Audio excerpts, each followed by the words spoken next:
যে সকল মানুষ আল্লাহর হাবিবের হাতে হাত রেখে ইসলাম কবুল করেছে এবং মক্কা মুকাররমা থেকে জুলুম নির্যাতনের মধ্যে মদিনা তৈয়বায় হিজরত করেছে শুধুমাত্র আল্লাহর জন্য, ইসলামের জন্য, ইসলামের ইতিহাসে সেই সোনার মানুষগুলোকে আমরা মুহাজির নামে আখ্যায়িত করি।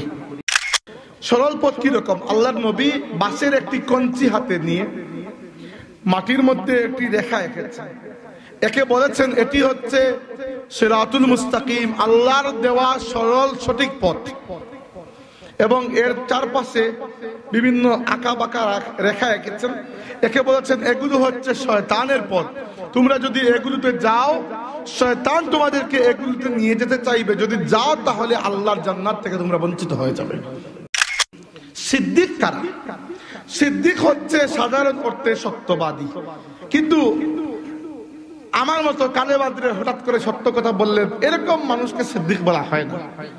সিদ্দিক হচ্ছে যার দিল প্রকৃত সিদ্ক, প্রকৃত সত্যকে খুব তড়িৎ গতিতে চিনতে পারে, সে হচ্ছে সিদ্দিক।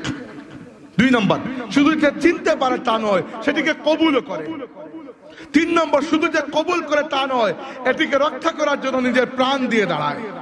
4 নম্বর, শুধু যে রক্ষা করার জন্য দাঁড়ায় তা নয়, সমাজের মধ্যে এই সত্যকে তারা ছড়িয়ে দেওয়ার জন্য নিজের জীবন ব্যয় করে। এরা হচ্ছে সিদ্দিক, এরা আল্লাহর কাছে সত্যবাদীর তালিকা লিপিবদ্ধ। সম্মানিত হাজিরিন, বক্তব্য শুরু করার পূর্বে আমি আপনাদের এখানে আগেও এসেছি, আরো 2 বার এসেছি। মাহফিল মনে নাই, কিন্তু যিনি আমাকে নিয়ে এসেছিলেন উনাকে মনে আছে। আর আমি এখন যে জায়গা থেকে আসছি আমার গাড়িটা নষ্ট হয়ে গেছে, তাই একটা সিএনজি দিয়ে আসতে হচ্ছে। তো গাড়ি যখন নষ্ট হয়েছিল আমার একবার মনে হয়েছিল আল্লাহ জানে কি হয় পরের মাহফিলে। যাক, আল্লাহ রাব্বুল আলামিন শেষ পর্যন্ত নিয়ে এসেছেন, এটি আল্লাহর অনেক বড় শুকরিয়া, আলহামদুলিল্লাহ। সম্মানিত হাজিরিন, ওই যে দুরূদ শরীফ পড়ালাম আপনাদেরকে একবার, এই জন্য পড়িয়েছি। আল্লাহর নবী সাল্লাল্লাহু আলাইহি ওয়াসাল্লাম বলেছেন, যায়িনু মাজালিসাকুম বিসসালাতি আলাইয়া, আমার প্রতি দুরূদ পড়ার মাধ্যমে তোমরা তোমাদের মাজলিস, তোমাদের মাহফিলগুলোকে সুন্দর করে তোলো। আমাদের মাহফিলের লাইটিং, মাইকিং এগুলো আমাদের সৌন্দর্য নয়, আমাদের সৌন্দর্য হচ্ছে যে মাহফিলে আল্লাহর হাবিব সাল্লাল্লাহু আলাইহি ওয়াসাল্লামের প্রতি দুরূদ সালাম পাঠ করা হয়। এজন্য আমরা মাহফিল শুরু করেছি আল্লাহর নবী সাল্লাল্লাহু আলাইহি ওয়াসাল্লামের প্রতি দুরূদ পাঠ করার মাধ্যমে। আমি আপনাদের সামনে কোরআন শরীফের একটি আয়াত তিলাওয়াত করেছি।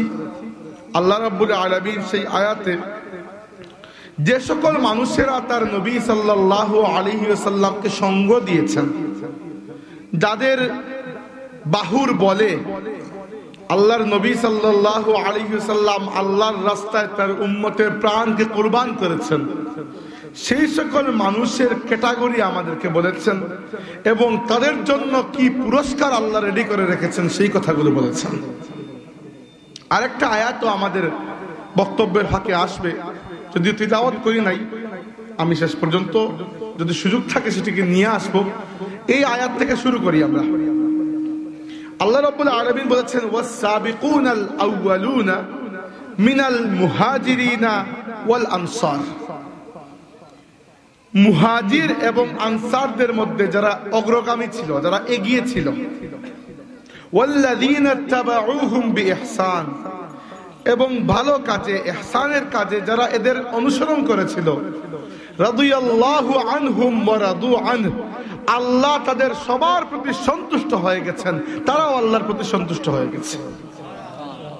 প্রশ্ন আসে, মুহাজির কারা, আনসার কারা, আর তাদের অনুসরণ কারা করেছে? আল্লাহর রাসূল সাল্লাল্লাহু আলাইহি ওয়াসাল্লাম মক্কা শরীফে যখন ইসলামের দাওয়াত শুরু করেছেন, যে সকল মানুষ আল্লাহর হাবিবের হাতে হাত রেখে ইসলাম কবুল করেছে এবং মক্কা মুকাররমা থেকে জুলুম নির্যাতনের মধ্যে মদিনা তৈয়বায় হিজরত করেছে শুধুমাত্র আল্লাহর জন্য, ইসলামের জন্য, ইসলামের ইতিহাসে সেই সোনার মানুষগুলোকে আমরা মুহাজির নামে আখ্যায়িত করি। আর আনসার হচ্ছে সাহায্যকারী। মক্কা থেকে যে সকল মানুষ হিজরত করে মদিনায় এসেছেন, মদিনায় কিছু মুসলমান ছিলেন যারা আল্লাহর নবীর কথা শুনে আগেই ইসলাম কবুল করেছেন। তারা নিজের বুক পেতে মক্কা থেকে আসা নির্যাতিত নিপীড়িত মুসলিম ভাইদেরকে আপন করে নিয়েছেন। এই ধরনের মানুষকে বলা হয় আনসার, অর্থাৎ সাহায্যকারী। আল্লাহর নবীর সাহাবীদের মধ্যে এই দুই ক্যাটাগরি রয়েছে। আল্লাহ বলেছেন ওয়াস-সাবিকুনাল আউয়ালুনা মিনাল মুহাজিরিন ওয়াল আনসার। মুহাজির এবং আনসারদের মধ্যে সবাই নয়, যারা সবার আগে ছিল তারা, ওয়াল্লাযীনা তাবাউহুম, এবং পরে যারা অনুসরণ করেছে তারা।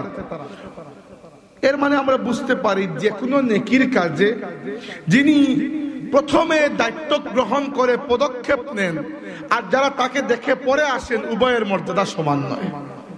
আল্লাহর জন্য কেউ রিস্ক নিতে পারে, কেউ রিস্ক নিতে পারে না। যে রিস্ক নেয় আল্লাহ রাব্বুল আলামিন তার ইজ্জতকে বাড়িয়ে দেন। এক। দুই নম্বর যে আয়াত আমরা আনবো, আল্লাহ রাব্বুল আলামিন যে সূরাটিকে আমাদের জন্য নামাজের মধ্যে ওয়াজিব করে দিয়েছেন সেটি হচ্ছে সূরা ফাতিহা। আপনি যদি ফরজ নামাজও শুধুমাত্র পড়েন, আরো তো বেশি পড়ার কথা, তবুও দিনে অন্ততপক্ষে 17 বার আপনাকে সূরা ফাতিহা পড়তে হবে, যদি ফরজ নামাজটাও ঠিক মতো পড়েন। প্রত্যেকবার যখন 17 বার নয়, 17 বার, প্রত্যেকবার যখন সূরা ফাতিহা আপনি পড়ছেন, আপনি আল্লাহর কাছে একটি দোয়া করছেন, বলছেন ইহদিনাস সিরাতাল মুস্তাকিম। আল্লাহ আমাকে সরল পথ দেখাও, আল্লাহ সরল পথ দেখাও। সরল পথ কি রকম? আল্লাহর নবী বাঁশের একটি কঞ্চি হাতে নিয়ে মাটির মধ্যে একটি রেখা এঁকেছেন, একে বলেছেন এটি হচ্ছে সিরাতুল মুস্তাকিম, আল্লাহর দেওয়া সরল সঠিক পথ। এবং এর চারপাশে বিভিন্ন আঁকা বাঁকা রেখা এঁকেছেন, একে বলেছেন এগুলো হচ্ছে শয়তানের পথ। তোমরা যদি এগুলোতে যাও, শয়তান তোমাদেরকে এগুলোতে নিয়ে যেতে চাইবে, যদি যাও তাহলে আল্লাহর জান্নাত থেকে তোমরা বঞ্চিত হয়ে যাবে।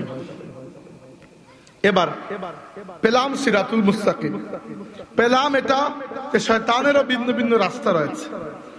শুধু তাই নয়, শয়তান আল্লাহর কাছে ওয়াদা করেছে, বলেছে ক্বালা ফাবিমা আগওয়াইতানি লাআকুদান্না লাহুম সিরাতাকাল মুস্তাকিম। আল্লাহ, আমি যে গুমরাহ হলাম, আমি যে পথভ্রষ্ট হলাম, আমি যে শয়তান হয়ে গেলাম আদমের কারণে। আদমের কারণে তো না, কিন্তু সে আদমের উপর দোষ দিয়েছে, আসলে তার নিজেরই অহংকার। সে বলল আল্লাহ, আদমকে তুমি যে মর্যাদা দিয়েছো আমাকে দাও নাই। এই আমি যে গুমরাহের মধ্যে পড়েছি, আমি একা জাহান্নামে যাব না। লাআকুদান্না লাহুম সিরাতাকাল মুস্তাকিম। তোমার বান্দারা যে সিরাতুল মুস্তাকিমের উপর চলবে, প্রত্যেকটা পয়েন্টে পয়েন্টে আমি বাধা সৃষ্টি করব।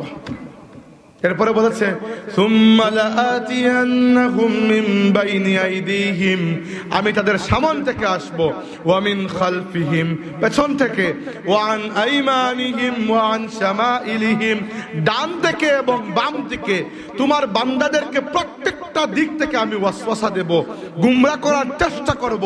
ওয়ালা তাজিদু আকসারুহুম শাকিরিন। আল্লাহ, এদের বেশিরভাগকে তুমি তোমার নেক বান্দা, শুকরগুজার বান্দা হিসাবে পাবে না। তুমি দেখবে বেশিরভাগই নামে তোমার বান্দা, কিন্তু আসলে আমার বান্দা হয়ে যাবে। নাউযুবিল্লাহি মিন যালিক। তাইলে সরল সঠিক পথে চলাটা বড় কঠিন। কারণ কি, আপনি তো সব সময় হুশ বুদ্ধি ঠিক করে চলছেন না, আপনি সব সময় খেয়াল করছেন না। কিন্তু যেহেতু ইবলিসের জন্য আপনাকে সরল পথ থেকে সরানোটা তার জীবনের একমাত্র মাকসুদ, সে আল্লাহকে চ্যালেঞ্জ করেছে, ক্বালা ফাবিইজ্জাতিকা লাউগওয়িয়ান্নাহুম আজমাইন। আল্লাহ, তোমার ইজ্জতের কসম করে বলছি, আমি প্রত্যেকটা আদম সন্তানকে গুমরাহ করব। তাহলে এটি তার জীবনের মাকসুদ, এটি পূরণ না হওয়া পর্যন্ত সে রিটায়ার্ড করবে না। অতএব সরল সঠিক পথে চলতে চাই, এটি বলা যত সহজ, সরল সঠিক পথে চলা এত সহজ আসলে নয়। তাই আল্লাহ আমাদেরকে বড় মায়া করে সরল সঠিক পথে কিভাবে চলবো সেটি আমাদেরকে প্র্যাকটিক্যালি দেখানোর জন্য পরের আয়াতে আরেকবার দোয়া শিখিয়ে দিয়েছেন। বলেছেন, তোমরা বলো ইহদিনাস সিরাতাল মুস্তাকিম সিরাতাল্লাযীনা আন'আমতা আলাইহিম আল্লাহ আমাদেরকে সেই সরল পথে তুমি চালাবে, সেই সিরাতুল মুস্তাকিমের উপর রাখবে যে পথে তোমার নিয়ামত প্রাপ্ত বান্দারা চলেছে, যে পথটি তোমার নিয়ামত প্রাপ্ত বান্দাদের পথ। বুঝতে পেরেছেন?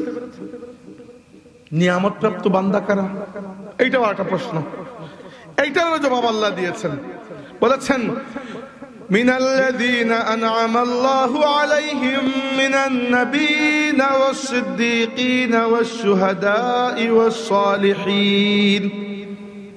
আমি সবগুলাকে জমাবো, এখন আপাতত মেলতেছি, একটু ধৈর্য ধরে থাকুন, সবই বুঝতে পারবেন, না বুঝি আমি উঠবো না। আল্লাহ বলছেন যে আমার নিয়ামত প্রাপ্ত বান্দা 4 ধরনের। কয় ধরনের? 4 ধরনের। নবী, সিদ্দিক, শহীদ, সালেহ। নবী কারা? যাদেরকে আল্লাহ তার বান্দাদেরকে হেদায়াত দেওয়ার জন্য খাস করেন এবং যাদের সাথে আল্লাহ রাব্বুল আলামিন ওহীর মাধ্যমে যোগাযোগ স্থাপন করেন। নবী কেউ পরিশ্রম করে হতে পারে না, ওটি আল্লাহর পক্ষ থেকে দান করা। আর যেহেতু আমাদের নবী সাল্লাল্লাহু আলাইহি ওয়াসাল্লাম শেষ নবী, অতএব নবী নিয়ে আমাদের চিন্তার কোনো কারণ নাই, কারণ কিয়ামত পর্যন্ত আর কোনো নবী হবে না। যে ব্যক্তি আমাদের নবীর পরে নিজেকে নবী দাবি করবে সে নবী নয়, সে একটি দাজ্জাল, বেঈমান এবং কাফির। পরিষ্কার? তাইলে নবীর হিসাব শেষ। নবী যারা আসার চলে এসেছেন, এর পরের যে 3টি ক্যাটাগরি, সিদ্দিকিন, শুহাদা, সালেহিন, এই 3 ক্যাটাগরি। আর প্রথম আয়াতের যে 3 ক্যাটাগরি কথা বলেছিলাম, যারা মুহাজিরদের মধ্যে অগ্রগামী, যারা আনসারদের মধ্যে অগ্রগামী, আর যারা পরবর্তীতে এদের অনুসরণ করেছে, এদিকেও 3 হয়ে গেল, ওদিকেও 3। এই সকল মানুষ হচ্ছেন যারা সর্বদা সিরাতুল মুস্তাকিমের উপর গ্যারান্টিড অবস্থান করে। এবার আমাদের জন্য সুবিধা কি? এত কাহিনী কেন করলাম? আপনাকে সিরাতুল মুস্তাকিম পড়া লাগবে না, এদেরকে দেখে দেখে পথ চলুন, আপনি অটোমেটিক সিরাতুল মুস্তাকিমের উপর থাকবেন ইনশাআল্লাহ। আজ আমি এদের সাথে আপনার পরিচয় করিয়ে দেওয়ার জন্য এইগুলো বর্ণনা শুরু করেছি যে আল্লাহর নবীর সাহাবীদের মধ্যে সিদ্দিকও রয়েছেন, আল্লাহর নবীর সাহাবীদের মধ্যে শহীদ রয়েছেন, আর এই পুরো উম্মতের মধ্যে নেককার সালেহিন মুমিনিন রয়েছেন। কারা? আসেন সিদ্দিক থেকে কথা শুরু করি। সিদ্দিক কারা? সিদ্দিক হচ্ছে সাধারণ অর্থে সত্যবাদী, কিন্তু আমার মতো কালে বাদরে হঠাৎ করে সত্য কথা বললেন এরকম মানুষকে সিদ্দিক বলা হয় না। সিদ্দিক হচ্ছে যার দিল প্রকৃত সিদ্ক, প্রকৃত সত্যকে খুব তড়িৎ গতিতে চিনতে পারে, সে হচ্ছে সিদ্দিক। 2 নম্বর, শুধু যে চিনতে পারে তা নয়, সেটিকে কবুল করে। 3 নম্বর, শুধু যে কবুল করে তা নয়, এটিকে রক্ষা করার জন্য নিজের প্রাণ দিয়ে দাঁড়ায়। 4 নম্বর, শুধু যে রক্ষা করার জন্য দাঁড়ায় তা নয়, সমাজের মধ্যে এই সত্যকে তারা ছড়িয়ে দেওয়ার জন্য নিজের জীবন ব্যয় করে। এরা হচ্ছে সিদ্দিক, এরা আল্লাহর কাছে সত্যবাদীর তালিকা লিপিবদ্ধ। আল্লাহর নবীদের মধ্যেও আল্লাহ কাউকে কাউকে সিদ্দিক বলেছেন। ইউসুফ আলাইহিস সালাম সিদ্দিক। নবীরা তো এমনিতেই সবাই সিদ্দিক, কিন্তু আল্লাহ কাউকে নাম ধরে বলেছেন। আল্লাহর নবীর সাহাবীদের মধ্যে অসংখ্য সিদ্দিক ছিলেন, একজন নয়।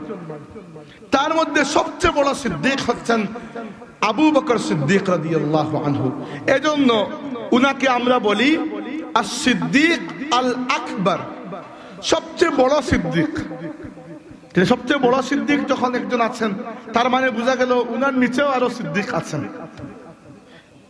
এখানে যদি শুধুমাত্র অতিথি লেখা থাকতো তাহলে বোঝা যেত অতিথি একজন, যেহেতু প্রধান অতিথি তার মানে বোঝা গেল এর নিচেও কিছু কিছু অতিথি আরো আছেন।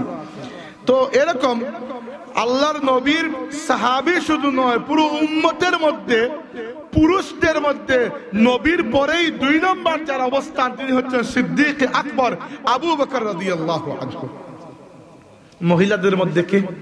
মহিলাদের মধ্যে একই অবস্থান আমাদের মা খাদিজাতুল কুবরা রাদিয়াল্লাহু আনহা। এজন্য তাকে বলা হয় আল কুবরা। কুবরা মানে কি? বড়। বড় তো কোনো টাইটেল হতে পারে না, আসলে মাঝখান থেকে একটা শব্দ আমরা ছেড়ে দেই। আবু বকর যেরকম সিদ্দিক আকবর, খাদিজা সেরকম সিদ্দিকাতুল কুবরা। সিদ্দিক আকবর মানে কি? সবচেয়ে বড় সিদ্দিক, পুরুষ লিঙ্গ। সিদ্দিকাতুল কুবরা মানে কি? সবচেয়ে বড় সিদ্দিক, কিন্তু স্ত্রীলিঙ্গ। এজন্য খাদিজা রাদিয়াল্লাহু আনহার সাথে সিদ্দিকাতুল কুবরা শব্দটি ব্যবহার হয়। বুঝতে পেরেছেন এতটুকু? তাইলে সিদ্দিকেরা কিভাবে হলেন? আচ্ছা, এদের জীবনটা পরে বলি একটু। এমন মানুষও কিন্তু আছে দুনিয়াতে যারা নবীকে না পেয়েও সিদ্দিকদের অন্তর্ভুক্ত হয়ে গেছে। বলি একজনের কথা, আপনি অজুহাত দিবেন যে আমি তো আবু বকর হতে পারবো না, কারণ নবীর সাথে তো আমার সাক্ষাৎ হয় নাই। তো দেখাই দেবো আমি আপনাকে একজন নবীর সাথে যার সাক্ষাৎ হয় নাই, কিন্তু নবী দুনিয়াতে আসার আগেই তিনি জান্নাতে অবস্থান করেছেন। কে তিনি? আরব জাহানের মধ্যে যেখানে শিরকের কালিমা লেপন করা ছিল, সেই শিরকের মধ্যে, কুফরির মধ্যে কয়েকজন মানুষ ছিলেন যাদের অন্তরের মধ্যে ঈমানের বাতি জ্বলছিল আল্লাহর নবী দুনিয়াতে আসার আগেও। কিন্তু যেহেতু তখন কোনো নবী নাই, তাইলে হক পথ কোনটা তারা জানতেন না। কিন্তু তারা কখনো মূর্তি পূজা করতেন না। তারা এটা জানতেন যে মানুষ নিজের হাতে বানিয়ে ওই পুতুলগুলোকে সেজদা করে, এর চাইতে বড় বোকামি আর হতে পারে না। এর মধ্যে একজন ছিলেন যায়েদ ইবনে আমর ইবনে নুফাইল। যায়েদ ইবনে আমর ইবনে নুফাইল, উনি উমর রাদিয়াল্লাহু আনহুর সম্পর্কে চাচা হন। উনি এমন এক ব্যক্তিত্ব, উনার মতো আশ্চর্যজনক ব্যক্তিত্বের নাম আপনি হয়তো জীবনেও কখনো শুনেন নাই। আমি উনার জীবনের কয়েকটি কথা আপনাকে বলবো, আপনি অবাক হয়ে যাবেন যে আল্লাহ রাব্বুল আলামিন এই দুনিয়াতে কত কত আশ্চর্যজনক উদাহরণ আমাদের জন্য রেখেছেন। আল্লাহ নবী সাল্লাল্লাহু আলাইহি ওয়াসাল্লাম বলেছেন যে আমরা ছোটকালে যায়েদ ইবনে আমরকে দেখতাম, জীবনে কখনো তাকে মূর্তি পূজা করতে দেখি নাই। এবং তিনি কি করতেন? তিনি কাবা শরীফের গিলাফে ধরে লটকে থাকতেন এবং কাঁদতেন, আল্লাহ আমি তোমার ইবাদত করতে চাই, কিন্তু কিভাবে করব সেটি জানি না, কারণ কোনো নবী তো দুনিয়াতে নাই, আমাকে শিখিয়ে দেবেন। কিন্তু আমি জানি এই মূর্তি পূজা করা ভুল। আল্লাহ যতক্ষণ না কোনো নবী দুনিয়াতে এসেছেন, তুমি জেনে রাখো মাবুদ, ততক্ষণ আমি তোমার নবী ইব্রাহিম আলাইহিস সালামের উম্মত। অথচ ইব্রাহিম আলাইহিস সালাম তখন থেকে 5,500 বছর আগের, কিন্তু তিনি জানতেন যে আমরা মিল্লাতে ইব্রাহিম। যদিও কোনো নবী আরবের জমিনে এখনো আসেন নাই, মুহাম্মদুর রাসূলুল্লাহর এখনো জন্ম হয় নাই, বা হলেও তিনি একেবারে কম বয়সী, নবুয়তের দাওয়াত শুরু করেন নাই, কিন্তু তিনি বলতেন, আল্লাহ এটি আমি বুঝতে পারি, এতটুকু ঈমান আমার মধ্যে আছে যে এই মূর্তি পূজা ভুল। মাবুদ যতক্ষণ পর্যন্ত কোনো নবী না আসেন, ইবাদত আমি তো করতে পারবো না, কারণ জানি না কিভাবে করতে হয়। এতটুকু সাক্ষী দিচ্ছি, তুমি ব্যতীত আর কোনো মাবুদ নেই, আর আমি ইব্রাহিম আলাইহিস সালামের মিল্লাতের অংশীদার। শুধু তাই নয়, আল্লাহ নবী নিজে বলেছেন যে আমরা দেখতাম যায়েদ ইবনে আমর মক্কার মধ্যে একমাত্র ব্যক্তি যিনি মূর্তি পূজার সময় বলি দেওয়া পশু কখনো হাত লাগাতেন না। সেই সময় এগুলো বড় আশ্চর্য ঘটনা ছিল। তারা মূর্তির জন্য যেগুলো জবাই করত, তিনি কখনো এগুলো খেতেন না। বলতেন, এগুলোকে সৃষ্টি করেছেন আমার আল্লাহ, তোমরা মূর্তির জন্য কুরবানি দিয়েছো, এগুলো কুরবানি তো ঠিকঠাক হয় নাই। আখলাক ছিল এরকম। আরবের জমিনে ইসলাম আসার আগে জাহিলিয়াতের যুগে কন্যা সন্তান জন্ম হলে পিতার চেহারা কালো হয়ে যেত, এরকম নফরত ছিল মহিলাদের প্রতি, এবং কন্যা সন্তানকে জীবন্ত কবর দেওয়া হতো। আল্লাহ কুরআন শরীফে বলেছেন যে সেদিন কন্যাদেরকে জিজ্ঞেস করা হবে, হে আমার বান্দিরা, তোমাদেরকে কোন অপরাধে হত্যা করা হলো। অর্থাৎ আল্লাহ এত রাগ করবেন সেই হত্যাকারীর প্রতি, আল্লাহ হত্যাকারীকে কথাই বলবেন না হত্যাকারীর সাথে। যায়েদ ইবনে আমর একমাত্র ব্যক্তি ছিলেন, যখনই তিনি শুনতেন কোন কন্যাকে জীবন্ত কবর দেওয়া হচ্ছে, কোন বাপ বা চাচা বা দাদা তার সন্তানকে কবর দিচ্ছে জীবিত অবস্থায়, তিনি গিয়ে টাকা দিয়ে ওই কন্যাকে কিনে নিয়ে আসতেন। নিজের ঘরে নিজের সন্তানের মতো মানুষ করতেন, লেখাপড়া শিখাতেন, নিজের খরচে বিয়ে দিয়ে দিতেন। এই ছিল আখলাক তার। আর একটাই তিনি খুঁজতেন, আল্লাহ আমি পড়ালেখা করে কিছু জেনেছি যে তোমার একজন আখেরি নবী আসবেন, আল্লাহ কখন আসবেন, আমাকে ওই নবীর সাথে তুমি মিলিয়ে দাও। রাসূলুল্লাহ সাল্লাল্লাহু আলাইহি ওয়াসাল্লাম বলেছেন, আমরা ছোটকালে উনাকে দেখেছি, তিনিও আল্লাহর নবীকে দেখেছেন, কিন্তু চিনতেন না উনি যে নবী হবেন। আর আল্লাহর বান্দা হকের তালাশে দুনিয়া ঘুরেছেন, ইহুদি ধর্ম সম্পর্কে পড়ালেখা করেছেন, ইহুদি পণ্ডিতদের পা ধুয়ে দিয়েছেন, অনেক খেদমত করেছেন, দেখেছেন এরা দুনিয়া লুভী, এরা খালি মানুষের পকেট কাটার জন্যই আলিম। খ্রিস্টানদের সাথে ঘুরেছেন, এদেরকে কিছুটা ভালো মনে হয়েছে যে কিছুটা এরা অন্তত পক্ষে এদের মধ্যে দুনিয়া বিমুখতা রয়েছে। তো ঘুরতে ঘুরতে ঘুরতে ঘুরতে শেষ পর্যন্ত যখন বয়স অনেক বেশি, শেষ যুগে তিনি তখন সিরিয়ায় ছিলেন।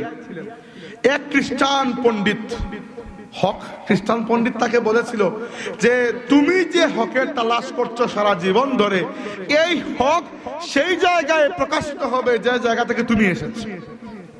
তুমি আবার ওই কাবা শরীফের ভূমিতে চলে যাও, সেই হক প্রকাশিত হওয়ার সময় চলে এসেছে।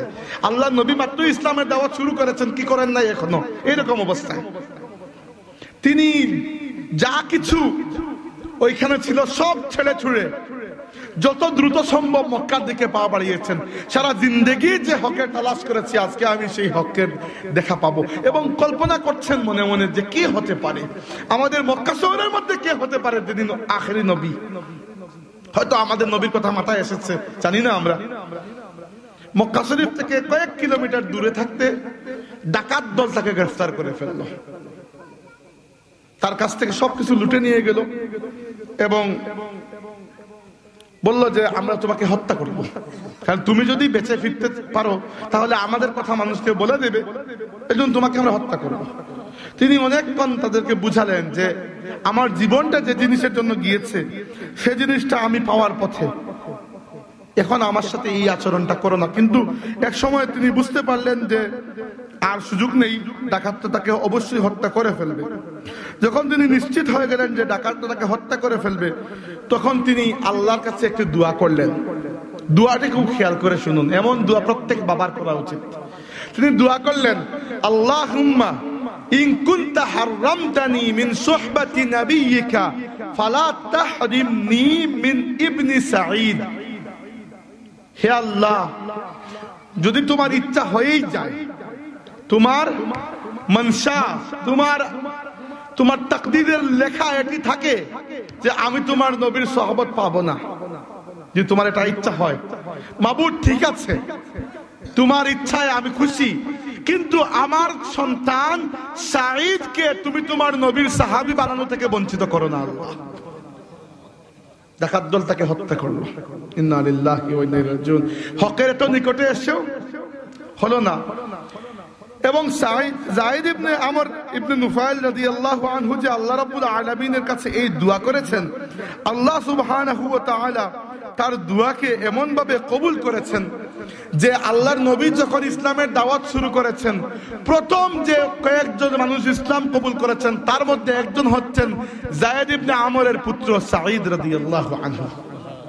শুধু তাই নয়, আল্লাহর রাসূল সাল্লাল্লাহু আলাইহি ওয়াসাল্লাম 10 জন সাহাবীকে নাম ধরে দুনিয়াতে থাকাকালীন জান্নাতের সুসংবাদ দিয়েছেন, তার মধ্যে একজন হচ্ছেন সাঈদ রাদিয়াল্লাহু আনহু। 3 নম্বর, উমর রাদিয়াল্লাহু আনহু ইসলাম কবুল করার আগে যখন সংবাদ পেলেন তার বোন এবং বোনের স্বামী ইসলাম কবুল করেছেন, সেই বোনের স্বামী হচ্ছেন ওই সাঈদ রাদিয়াল্লাহু আনহু। তিনি উমরের ইসলাম কবুল করার পেছনেও একজন নায়ক ছিলেন। আল্লাহ রাব্বুল আলামিন এইভাবে কবুল করেছেন যায়েদ ইবনে আমরের দোয়া। এবার আমি হাদিসটা খুঁজছি, যদি পাইতাম আপনাদেরকে একবারে সরাসরি পড়িয়ে দিতে পারতাম, এজন্য এতক্ষণ ধরে খুঁজছি, কিন্তু এখনো খুঁজে পাই নাই। সম্মানিত হাজিরিন, পেয়ে গেছি। আল্লাহ রাব্বুল আলামিন এইভাবে তার দোয়াকে কবুল করেছেন। এবার আল্লাহর নবী সাল্লাল্লাহু আলাইহি ওয়াসাল্লাম ইসলামের দাওয়াত দিচ্ছেন, অনেক পরের ঘটনা। একদিন যায়েদ ইবনে আমরের সন্তান সাঈদ আল্লাহর রাসূলের কাছে আসলেন, সাথে উমর রাদিয়াল্লাহু আনহু, দুজন চাচাতো ভাই। এসে বললেন, সাঈদ বললেন, ইয়া রাসূলুল্লাহ, আমার বাবা সারা জীবন আপনার অপেক্ষা করতে করতে দুনিয়া থেকে বিদায় নিয়েছেন। ইয়া রাসূলুল্লাহ, কিয়ামতের দিন আমার বাবার অবস্থা কি হবে? রাসূল পাক সাল্লাল্লাহু আলাইহি ওয়াসাল্লাম জবাব দিলেন যে কিয়ামতের দিন তোমার বাবার অবস্থা হবে, কিয়ামতের দিন আল্লাহ তোমার বাবাকে একা এক ব্যক্তি হিসাবে উঠাবেন, কিন্তু একা তাকে পুরো এক উম্মতের মর্যাদা দিয়ে মানুষের সামনে উপস্থাপন করবেন। আমি তোমার বাবাকে জান্নাতে বিরাজমান অবস্থায় দেখেছি। তো নবীকে তো তুমি পান নাই, কিন্তু নবী ইসলাম প্রচার শুরু করার আগেই যে ব্যক্তি ইন্তেকাল করেছেন সেই ব্যক্তি এক ওয়াক্ত নামাজ না পড়েও জান্নাতের সুসংবাদ নিয়ে গেছেন।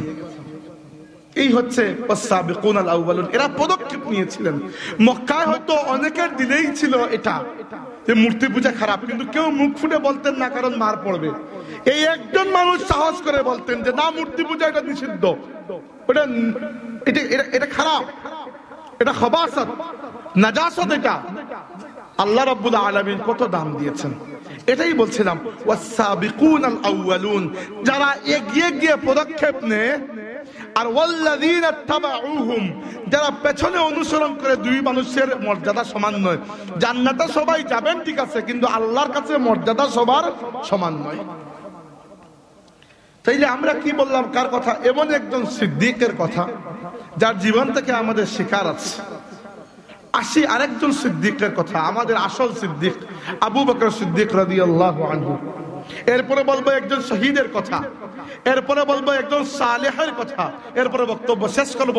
আপনাদের সামনে আমরা উদাহরণ রাখবো যে চোখ বন্ধ করে যদি এই সকল মানুষকে আমাদের হিরো বানাতে পারি, আমরা যদি আমাদের চোখের সামনে হলিউডের নায়ক আর বলিউডের নায়কদেরকে সরিয়ে আল্লাহর হাবিবের উম্মতের মধ্য থেকে এই সিদ্দিকিন, শুহাদা, সালেহিন, মুমিনিনদেরকে আমাদের নায়ক বানাতে পারি, ইনশাআল্লাহ ইবলিস যতই চেষ্টা করে আমাদেরকে সিরাতুল মুস্তাকিম থেকে দূর করতে পারবে না।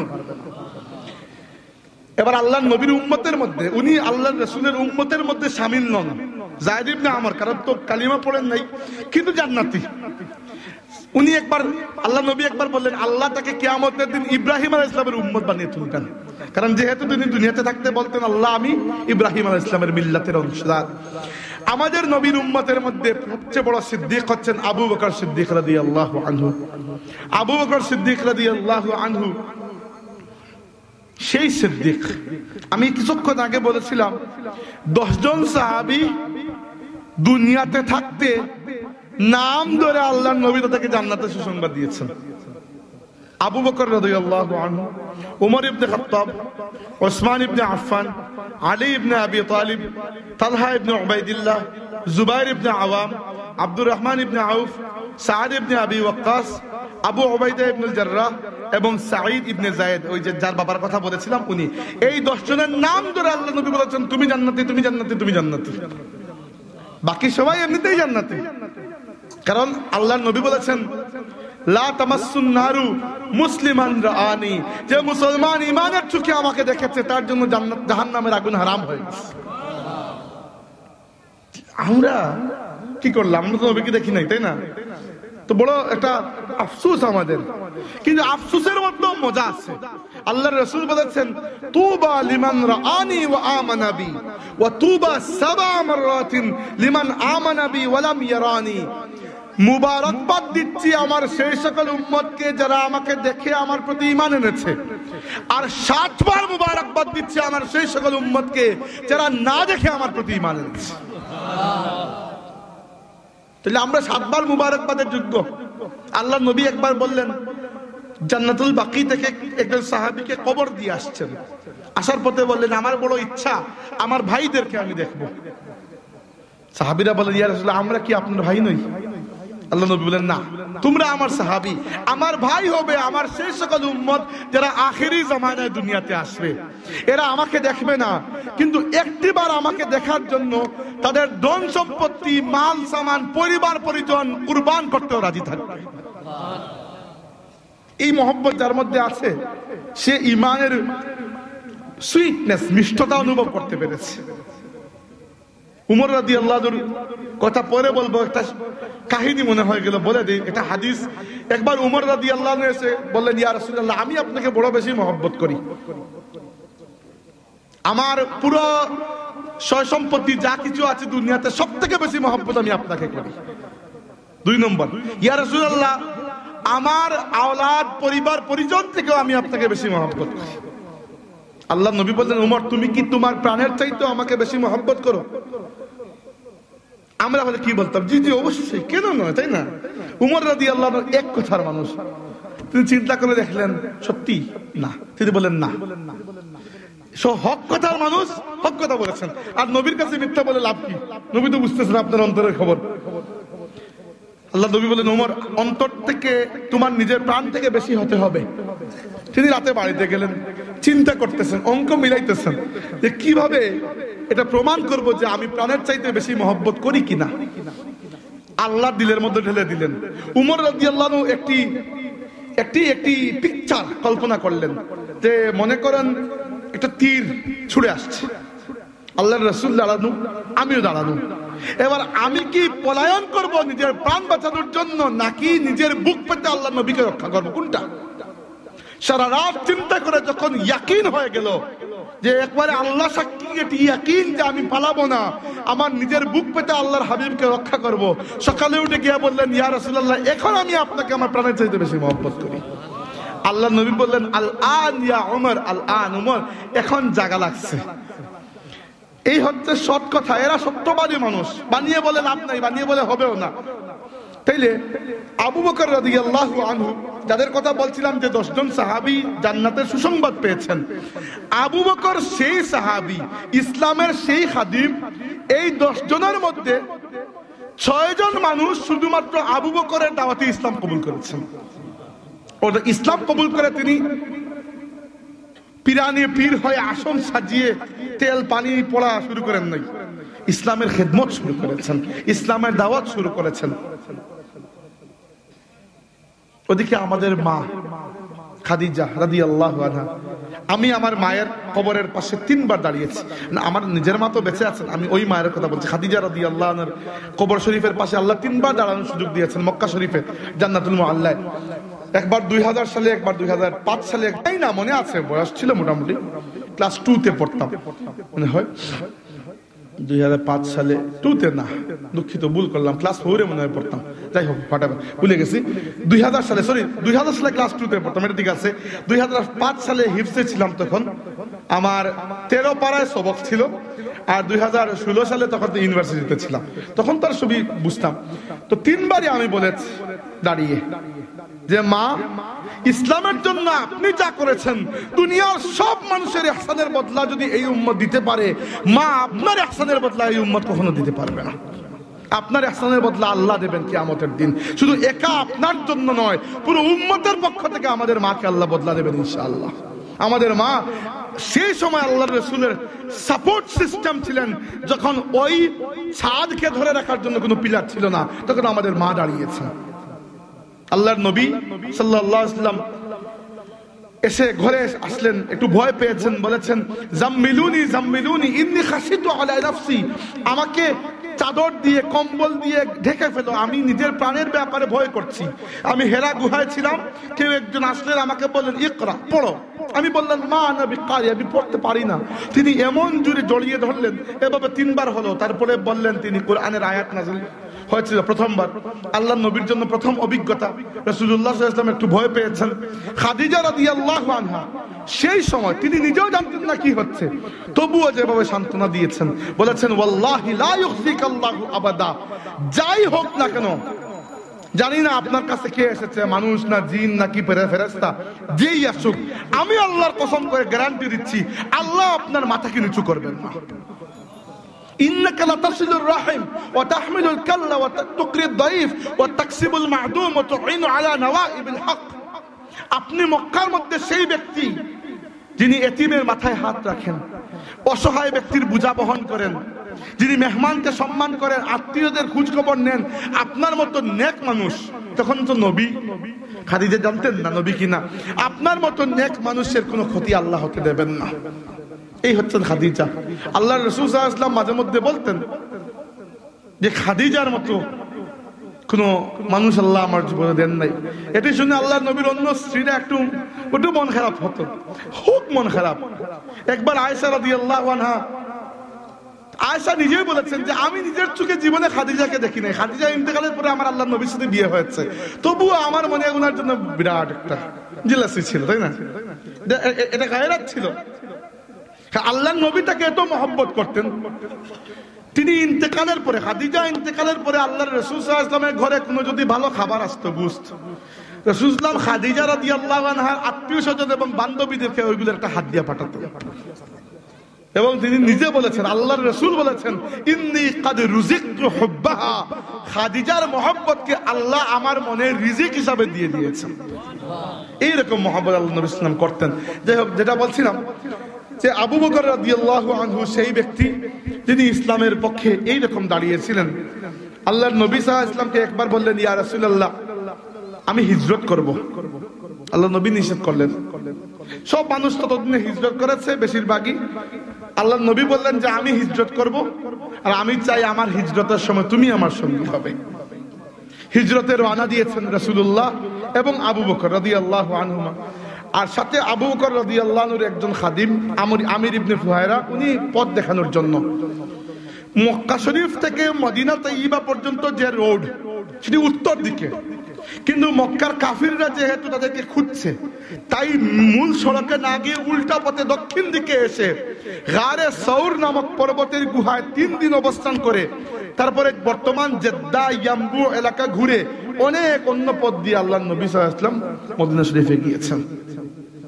এবং যাওয়ার পথে আবু বকর রাদিয়াল্লাহু আনহু দেখা যাচ্ছে একবার তিনি আল্লাহর নবীর সামনে আসেন, একবার চলে যান পেছনে, একবার যান ডানে, একবার যান বামে। নবী জিজ্ঞেস করলেন, আবু বকর কি করে এগুলা? তিনি বলেন, ইয়া রাসূলুল্লাহ, মাঝে মধ্যে মনে হয় শত্রু আপনার উপর আক্রমণ করবে সামনে থেকে, তখন আমি আপনার সামনে চলে যাই। যখন মনে হয় পেছন থেকে, আমি পেছনে চলে যাই। যখন মনে হয় ডান থেকে ডানে, যখন মনে হয় বাম থেকে বামে। আমি তো একা একজন মানুষ, কিন্তু আপনার মহব্বতে আপনাকে রক্ষা করার জন্য আমি আপনার চতুর্পাশে ঘুরছি।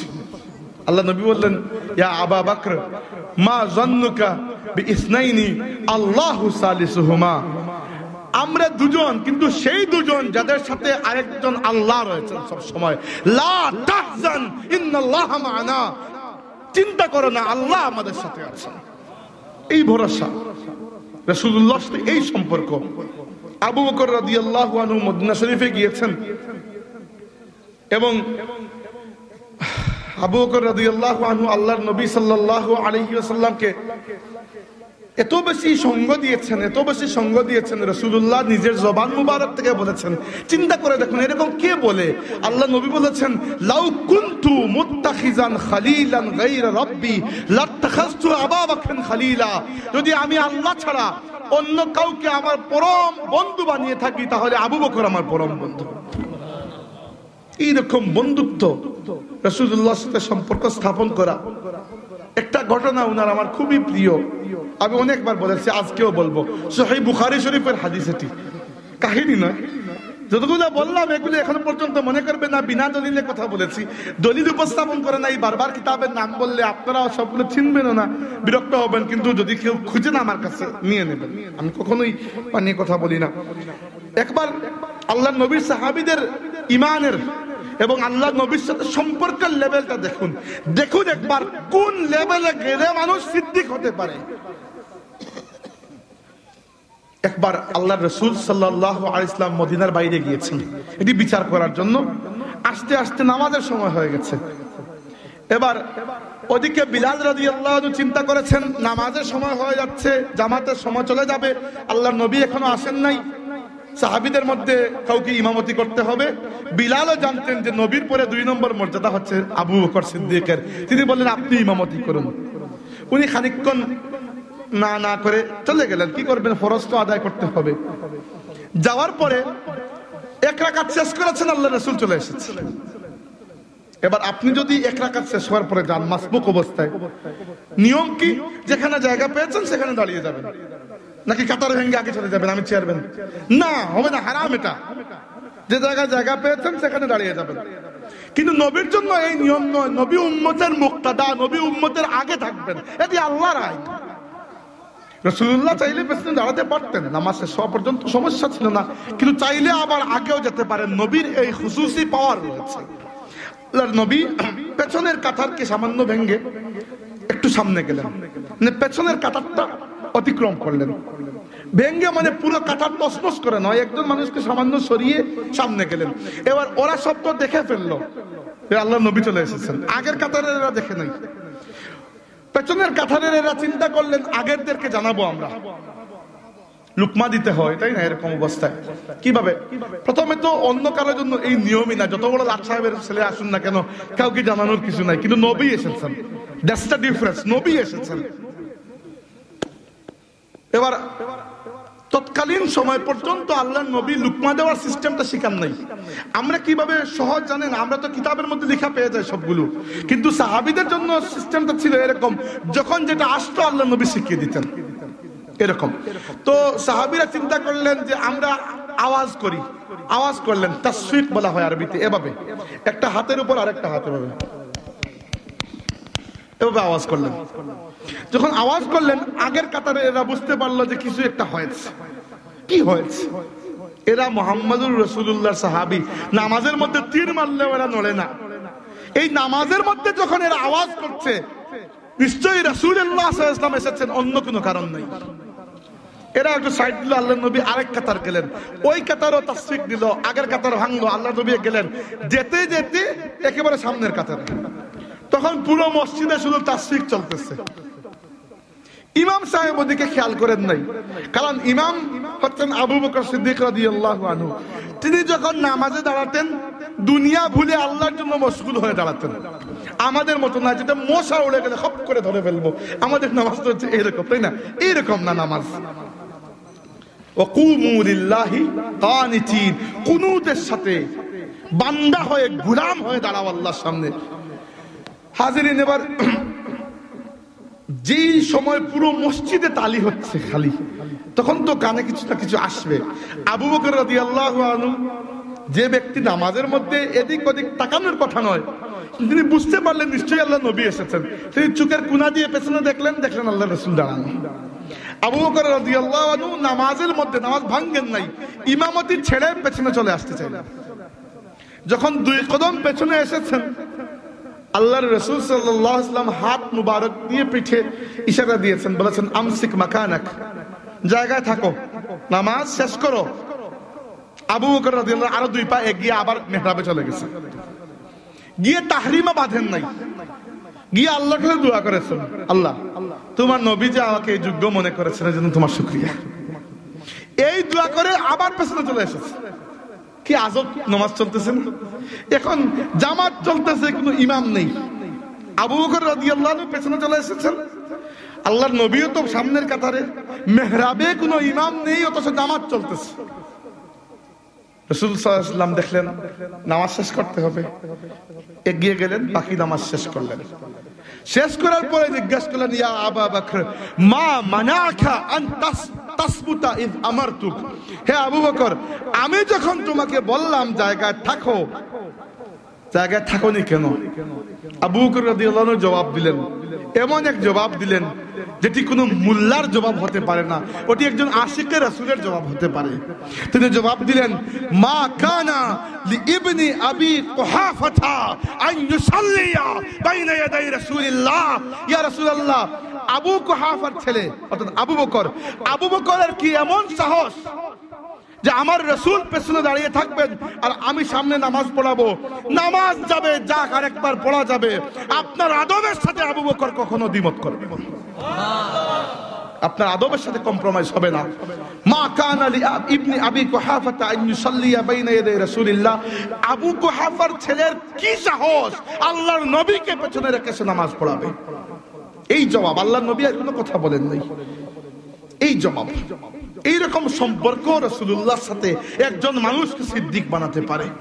হতে চান সিদ্দিক, আল্লাহর নবীর সাথে সম্পর্ককে ঠিক করুন। হতে চান সিদ্দিক, আবু বকরের মতো আশিকে রাসূল হন।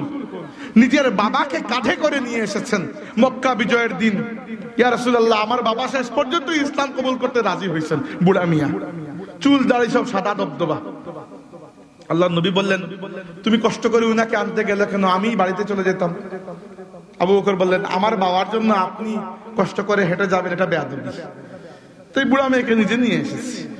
এই মুরব্বী সাহেব ইসলামের কঠিন দুশ্মন ছিলেন, সারা জিন্দগি ইসলামকে গালাগালি করেছেন, কিন্তু এখন সে মাশাআল্লাহ রাজি। এবার উনি যখন আল্লাহর হাবিব সাল্লাল্লাহু আলাইহি ওয়াসাল্লামের হাতে হাত রেখে কালিমা শাহাদাত পড়ছেন, আবু বকর রাদিয়াল্লাহু আনহু কেঁদে ফেলেছেন। রাসূল সাল্লাল্লাহু আলাইহি ওয়াসাল্লাম জিজ্ঞেস করলেন, আবু বকর তুমি কাঁদছো কেন? তিনি বললেন, ইয়া রাসূলুল্লাহ, আমি কাঁদছি এটা চিন্তা করে যে আজ যদি এখানে আমার বাবার হাতের পরিবর্তে আপনার চাচা আবু তালিবের হাত হতো, কারণ আপনি চাইতেন আপনার চাচা, আপনার খুব মায়ার চাচা, যিনি আপনাকে খুব মায়া করে লালন পালন করেছেন, বড় করেছেন, তিনি ইসলাম কবুল করুন, কিন্তু করেন নাই। আল্লাহর হিকমত, তিনি ইসলাম কবুল না করেই দুনিয়া থেকে বিদায় নিয়েছেন। আপনি খুব চাইতেন তিনি ইসলাম কবুল করুন, আজ যদি তিনি ইসলাম কবুল করতেন আপনি বেশি খুশি হতেন। আমার বাবাজি জাহান্নাম থেকে বেঁচে যাচ্ছেন, এজন্য তো আমি খুশি। কিন্তু যদি আপনার চাচা জাহান্নাম থেকে বাঁচার একটা সিস্টেম থাকতো, বা আজকে উনি ইসলাম কবুল করতেন, তাহলে আপনি বেশি খুশি হতেন, আর আপনার খুশির জন্য আমি আমার খুশিকে কুরবান করে দিতাম। কত গভীর কথাবার্তা এগুলো। এই হচ্ছে সিদ্দিক, এই হচ্ছে সিদ্দিক। আল্লাহর রাসূলের পরে দুনিয়া থেকে বিদায় নেওয়ার পরে কি অবস্থা সাহাবীদের মধ্যে। সাহাবীরা তো বিশ্বাসই করতে পারছেন না নবী ইন্তেকাল করতে পারে না, আদৌ এটা সম্ভব? কিভাবে কি? উমর রাদিয়াল্লাহু আনহু বলেছেন, যে বলবে নবী ইন্তেকাল করেছেন মেরে ফেলবো। এবার একটা কনফিউশন, একে তো দুঃখ নবী আমাদেরকে ছেড়ে পর্দা করেছেন, আরেক উমর রাদিয়াল্লাহু আনহু এখন আরেক কনফিউশন শুরু করেছেন যে আদৌ নবী ইন্তেকাল করেছেন কিনা, কি বুঝবো? সব সাহাবী সমাবেত মসজিদের মধ্যে। আবু বকর রাদিয়াল্লাহু আনহু চলে গেছেন দূরে কোনো জায়গায় একটা বিচারের জন্য, এসেছেন অনেক পরে। তিনি আসার পরে মানুষ তার পাশে গিয়েছে যে আপনি এখন একটা সিদ্ধান্ত দেবেন। তিনি সবাইকে সরিয়ে সরাসরি আল্লাহর রাসূলের ঘরে প্রবেশ করেছেন। তিনি পারতেন, কারণ তার নিজের মেয়ের ঘর, রাসূলুল্লাহর স্ত্রী তার নিজের মেয়ে। তিনি গিয়ে দেখেছেন আল্লাহর হাবিব সাল্লাল্লাহু আলাইহি ওয়াসাল্লামের দেহ মুবারক একটি সাদা কাপড়ে ঢাকা। তিনি গিয়ে কাপড় সরিয়েছেন, সরিয়ে কপালের মধ্যে চুমু দিয়ে বলেছেন, ফিদাকা আবি ওয়া উম্মি ইয়া রাসূলুল্লাহ তিবতা হাইয়ান ওয়া মাইয়িতান। ইয়া রাসূলুল্লাহ, আমার মা বাবা আপনার জন্য কুরবান হয়ে যাক। আপনার জিন্দেগি কত পবিত্র জিন্দেগি ছিল, আপনার ইন্তেকাল কত পবিত্র ইন্তেকাল হয়েছে। ইয়া রাসূলুল্লাহ, এই বেরিয়ে গেছেন তিনি। এরপরে বলেছেন, ইয়া রাসূলুল্লাহ, আল্লাহ দ্বিতীয়বার আপনাকে আর এই কষ্টের মধ্যে দিয়ে নেবেন না। কুল্লু নাফসিন যায়কাতুল মউত, প্রত্যেক নফসকে একবার ইন্তেকাল করতে হয়, আপনারটা হয়ে গেছে। মসজিদে গিয়েছেন, গিয়ে দেখেন অবস্থা খারাপ, কেউ কাঁদতে কাঁদতে অস্থির, কেউ শুকে পাথর, কেউ বিশ্বাস করতে পারছে না, কেউ কি করবে বুঝতেছে না। তিনি ডিরেক্ট চলে গেছেন আল্লাহর নবীর মিম্বরের উপর। যখন দায়িত্ব পালন করার প্রয়োজন, সেই আবু বকর যিনি নরম দিলের, তিনি তখন শক্ত। প্রথমেই বলেছেন বিসমিল্লাহির রহমানির রহিম, আম্মা বা'দ। আশ্চর্য লাগে এই হাদিসটা পড়ার পরে। আমার সহিহ বুখারী মুসলিমের মধ্যে এই হাদিস রয়েছে। বলেছেন, আম্মা বা'দ মান কানা মিনকুম ইয়াবুদু মুহাম্মাদান সাল্লাল্লাহু আলাইহি ওয়াসাল্লাম ফা ইন্না মুহাম্মাদান ক্বাদ মাত ওয়া মান কানা মিনকুম ইয়াবুদুল্লাহ ফা ইন্নাল্লাহা হাইয়্যুল লা ইয়ামুত। তোমাদের মধ্যে যারা মুহাম্মদ সাল্লাল্লাহু আলাইহি ওয়াসাল্লামের বান্দা ছিলেন, মনে রাখবে মুহাম্মদ সাল্লাল্লাহু আলাইহি ওয়াসাল্লাম ইন্তেকাল করেছেন, অর্থাৎ কেউই এরকম ছিল না। তোমাদের মধ্যে যারা আল্লাহর বান্দা, মনে রাখবে আল্লাহ কখনো ইন্তেকাল করবেন না, আল্লাহ সব সময় আছেন। অর্থাৎ তিনি তখন দুঃখ ভুলে আল্লাহর নবীর প্রকৃত শিক্ষাকে তিনি বাস্তবায়ন করতে চেয়েছেন। এরপরে কুরআন শরীফের আয়াত পড়েছেন, ওয়ামা মুহাম্মাদুন ইল্লা রাসূল ক্বাদ খালাত মিন ক্বাবলিহির রুসুল আফা ইম্মাতা আও কুতিলান ক্বালাবতুম আলা আকাবিকুম। আল্লাহ বলেছেন মুহাম্মদ তো একজন রাসূল, ওনার আগেও আরো রাসূল এসেছেন। এবার উনি যখন দুনিয়া থেকে বিদায় নেবেন, তোমরা কি ইসলাম থেকে সরে যাবে? এটি আল্লাহর আয়াত। আবু বকর যখন এই আয়াত পড়েছেন, উমর বলেছেন যে আমার তখন সত্যিই বিশ্বাস হয়ে গেছে আল্লাহর নবী আর দুনিয়াতে নাই। এরপরে একটা ডিবেট, আল্লাহর রাসূলকে কোন জায়গায় দাফন করা হবে। কেউ বলেন জান্নাতুল বাকিতে, কেউ বলেন মক্কা শরীফে, কেউ বলেছেন আমার জেরুজালেমে নিয়ে যাওয়ার জন্য অন্য নবীদের কাছে। আবু বকর রাদিয়াল্লাহু আনহু বলেছেন যে আমি আল্লাহর নবীকে বলতে শুনেছি, নবীরা যে জায়গায় ইন্তেকাল করেন সে জায়গায় তাদেরকে কবর দেয়া হয়। আল্লাহর নবী যে বিছানায় ইন্তেকাল করেছেন, আয়েশার ঘরে সেই বিছানা সরিয়ে সেখানে হবে কবর শরীফ। আল্লাহর রাসূল সাল্লাল্লাহু আলাইহি ওয়াসাল্লামকে সেখানে দাফন করা হয়েছে। এই বুদ্ধি আবু বকর রাদিয়াল্লাহু আনহুর দিমাগ থেকে, তিনি এই হাদিসের আলোকে এই বুদ্ধি দিয়েছেন। এরপরে ইসলামের বিপক্ষে নানান ধরনের সাপ ফনা তুলতে শুরু করেছে। কয়েক হাজার মানুষ মুরতাদ হয়ে গেছে। একদল যাকাত অস্বীকার করে বসে আছে, আরেকদল নাউজুবিল্লাহ বন্ড নবুয়তের দাবিদার চারপাশটা বের হয়ে গেছে। ওদের উম্মতের অভাব নাই, বিভিন্ন দিক থেকে ইসলামের বিরুদ্ধে শত্রুতা। এই সময় উমর রাদিয়াল্লাহু আনহুর মতো মানুষের কাবড়ে গেছে, কি করতে পারি আমরা? এতগুলা সমস্যা কিভাবে আমরা সমাধান করব? তার মধ্যে সাহাবীদের অন্তরটা কষ্ট পেয়েছে, আল্লাহ নবী দুনিয়া থেকে বিদায় নিয়েছে, তাই না? কি করবেন? এক আবু বকর রাদিয়াল্লাহু দাঁড়িয়েছেন, ছোট থেকে ছোট কোনো বিষয়কে ছাড়েন নাই, বলেছেন আইয়ুবাদদালুদ দ্বীন ওয়া আনা হাই, আমি বেঁচে থাকতে আমার নবীর কষ্টের এই দ্বীন, এই ইসলাম পরিবর্তন হবে আর আমি সহ্য করব, কখনো করব না। উমরের মতো ব্যক্তি বলেছেন যে আবু বকরকে দেখে আমাদের মনে হয়েছে আল্লাহ তার দিলকে ইসলামের জন্য খুলে দিয়েছেন। ইসলামকে তিনি তখন মুসলমানদেরকে 2.5 বছর 2.5 বছর তিনি শক্ত হাতে ধরে রেখে এদেরকে একটা লাইনের মধ্যে তুলে দিয়ে উমরকে খলিফা বানিয়ে এরপরে এই দুনিয়া থেকে বিদায় নিয়েছে আল্লাহর বান্দা। এই গেল সিদ্দিকের কাহিনী, সংক্ষেপে বলবো, বাকিগুলো বেশি লম্বা এমনিতেই করে ফেলেছি, কয়টা বাজে। এরপরে আসেন একজন শহীদ, শহীদকে উমর রাদিয়াল্লাহু আনহু, তিনি শহীদ কি জন্য? তিনি আল্লাহর কাছে দোয়া করতেন, বলতেন আল্লাহুম্মা রযুকনি শাহাদাতান ফি সাবিলিকা ওয়াজআল মাউতি ফি বিলাদি রাসূলিকা সাল্লাল্লাহু আলাইহি ওয়াসাল্লাম। আল্লাহ, আমাকে তোমার রাস্তায় শাহাদাত বরণ করার তৌফিক দাও এবং তোমার নবীর শহর মদিনায় আমাকে মৃত্যুবরণ করার তৌফিক দাও। তার পুত্র আব্দুল্লাহ ইবনে উমর বললেন, বাবা, দুইটা তো একসাথে সম্ভব নয়, শহীদ হতে হলে যুদ্ধে যেতে হবে। মদিনা হারাম শরীফ, এখানে যুদ্ধ বিগ্রহ নিষিদ্ধ, তো দুইটা দোয়া একসাথে কিরকম কবুল হবে? আল্লাহ দুটিকেই কবুল করে নিয়েছেন একসাথে। উমর রাদিয়াল্লাহু আনহু মসজিদে নববীতে নামাজরত অবস্থায় একজন অগ্নি পূজারী ব্যক্তি আবু লুলু আল ফাইরুজ তার ছুরি মাখানো অস্ত্রে, তার বিষ মাখানো ছুরির আঘাতে শাহাদাত বরণ করেছেন মসজিদ নববী শরীফে মদিনার মধ্যে। এবার আসুন একজন শহীদের কথা বলি। সিদ্দিক কারা বললাম? যাদের দিলটা হক থাকে আর হকের সামান্য চুম্বকের মতো হকের সামান্য ইশারা পেলে চলে যায়। শহীদ যারা, এদের একটু সময় লাগে আসতে, এটা শক্ত অবস্থা, কিন্তু বাবারে যখন আসেন সিংহের মতো আসেন। এক শহীদ হামজা ইবনে আব্দুল মুত্তালিব, আসাদুল্লাহ ওয়া আসাদুর রাসূলি, হামজা রাদিয়াল্লাহু আনহুর জীবনটা এইরকম। আর একজন শহীদ হচ্ছেন ওমর ইবনে খাত্তাব রাদিয়াল্লাহু আনহু। ইসলামের দাওয়াত দিচ্ছেন, আল্লাহ নবী 5-6 বছর চলে গেছে, উমর রাদিয়াল্লাহু আনহুর মনে তো ইসলাম ঢুকে না। প্রথমবার তিনি বলেছেন যে এক রাতে ইসলাম দুনিয়াতে আসার আগে উমর রাদিয়াল্লাহু আনহু তিনি তো খুব মক্কার মধ্যে বলশালী শক্তিশালী একজন মানুষ ছিলেন এবং পুরো মক্কাবাসীর মদ্যপানের অভ্যাস ছিল। তিনি নিজে বলেছেন আমারও মদ্যপানের অভ্যাস ছিল জাহেলি যুগে। তো এক রাতে আমি যাদের সাথে মদ্যপান আমরা করি বসে, এদেরকে খুঁজে পাচ্ছি না কাউকে, তো আমি চলে গেলাম কাবা শরীফের পাশে। উমর জান নাই, আল্লাহ উমরকে নিয়ে গিয়েছেন ইসলামকে উপহার দেওয়ার জন্য। আসলে উমর বললেন, গিয়ে দেখি মুহাম্মদ সাল্লাল্লাহু আলাইহি ওয়াসাল্লাম কুরআন তিলাওয়াত করছেন কাবা শরীফের সামনে দাঁড়িয়ে রাতের অন্ধকারে। চিন্তা করলাম, মানুষ খালি বলে যে উনি কি নাকি পড়েন এবং বলেন আল্লাহর কালাম আল্লাহর কালাম, আজকে শুনবো এটা কি পড়েন। বললেন যে আমি লুকিয়ে গেলাম কাবা শরীফের গিলাফের পেছনে, লুকিয়ে লুকিয়ে শুনি তিনি এত সুন্দর কবিতা পাঠ করছেন। আসলে ওটা কুরআন শরীফ, কিন্তু উমর তো জানেন না কুরআন, তিনি বলছেন কবিতা। তখন আল্লাহ নবী তিলাওয়াত করছিলেন, আল হাক্কাতু মাল হাক্কা ওয়া মা আদরাকা মাল হাক্কা, সূরা হাক্কা 29 নম্বর পারায়।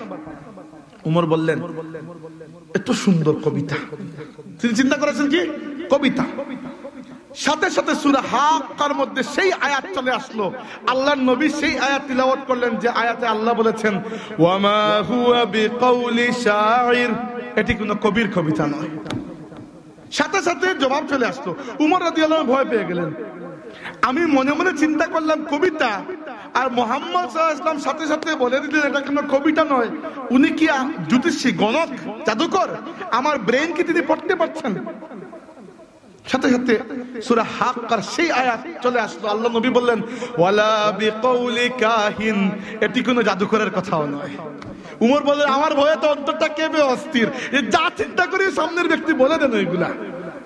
তবুও দেখ, ইসলাম কবুল করতে আরো তার দেরি হয়েছে, কারণ শক্ত মানুষ তো। একদিন আবু জাহেল তাকে অনেক উত্তেজিত করে ফেললো যে মক্কা 2 ভাগ হয়ে যাচ্ছে, মক্কার শক্তি কমে যাচ্ছে, এক ভাগ মুসলিম এক ভাগ ওই আগের মুশরিক যারা। উমর বললেন যে আজকে মুসলমানদেরকে তছনছ করে ফেলবো। রাগের মাথায় তরবারি হাত থেকে বের করে ছুটে চললেন আল্লাহর নবীকে হত্যা করার জন্য। মধ্যপথে তার এক বন্ধু নুআইম ইবনে আব্দুল্লাহ, উনিও সাহাবী, কিন্তু কাউকে বলেন নাই তিনি ইসলাম কবুল করেছেন, লুকিয়ে। তিনি দেখলেন যে রাসূল সাল্লাল্লাহু আলাইহি ওয়াসাল্লামের উপর যদি ওমর আঘাত করেন, নাউজুবিল্লাহ, কি রকম একটা খারাপ অবস্থা হবে। তিনি চিন্তা করলেন উমরকে অন্যদিকে ফিরিয়ে দিই। তিনি বললেন, তুমি কি জানো তোমার আপন বোন ফাতিমা ইসলাম কবুল করেছেন? উমর বললেন না। তিনি রাগে অগ্নিশর্মা হয়ে চলে গেলেন তার বোন ফাতিমার ঘরে। উনার বোনের নাম ফাতিমা। গিয়ে ওখানে বোন এবং বোনের স্বামীকে ওই দিনে আল্লাহর নবীর অপেক্ষায় ইন্তেকাল করেছেন যায়েদ ইবনে আমর, উনার সন্তান সাঈদ, উনি উমর রাদিয়াল্লাহু আনহুর দুলাভাই। তো বোনের স্বামীকে অনেক প্রহার করলেন এবং সেখানে কোরআন শরীফ তিলাওয়াত শুনতে পেলেন। ওনারা কোরআন শরীফ তিলাওয়াত করছে। এই কোরআনের তিলাওয়াত বারবার উমর রাদিয়াল্লাহু আনহুর দিলকে ইসলামের দিকে নিয়ে আসছে।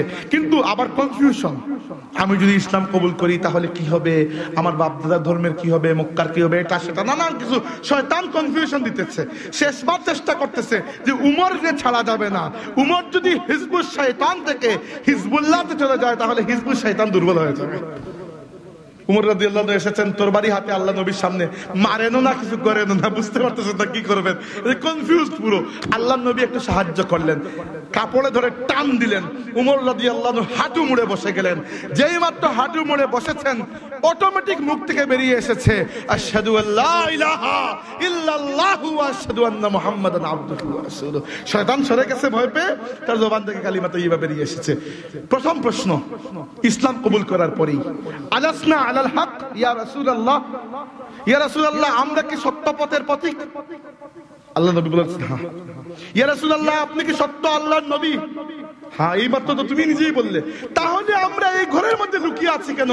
আজ প্রকাশ্যে কাবা শরীফের পাশে গিয়ে নামাজ পড়ো, চলেন। এবং দুইটা দল বানান। উমর রাদিয়াল্লাহু আনহু এক্স্যাক্টলি 40 নাম্বার মুসলমান। এর আগে 39 জন মুসলমান ছিল, মাত্র এত কম ছিল তখন। 20 জনের দুইটা লাইন, এক লাইনের সামনে আমি উমর, আরেক লাইনের সামনে আল্লাহর আরেক সিংহ হামজা রাদিয়াল্লাহু আনহু। মধ্যখানে থাকবেন ইয়া রাসূলুল্লাহ আপনি। গিয়ে এখানে নামাজ আদায় করেছেন সবাই। নামাজ তখন ফরজ হয় নাই, নফল নামাজ। কিন্তু একটা কাফিরের কোনো ক্ষমতা হয় নাই সামনে আসার। ইসলামের প্রথম বিজয় বদর যুদ্ধ নয়, ইসলামের প্রথম বিজয় ছিল উমরের ইসলাম কবুল করা। এই সাহাবীদের কথা। এই উমর রাদিয়াল্লাহু আনহু তিনি যখন খলিফা হলেন তখন তার হাতে তরবারি, খুতবা দিলেন যে এই তরবারি হাতে আমি আল্লাহর নবী সাল্লাল্লাহু আলাইহি ওয়াসাল্লামকে হত্যা করতে রওনা দিয়েছিলাম। কুরআনের আওয়াজ আমার তরবারির মুখটা কাফিরের দিকে ঘুরিয়ে দিয়েছে। এই তরবারি হাতে আমি আল্লাহর নবীর পাহারাদারি করেছি। এই তরবারি হাতে আমি আবু বকর সিদ্দিকের পাহারাদারি করেছি।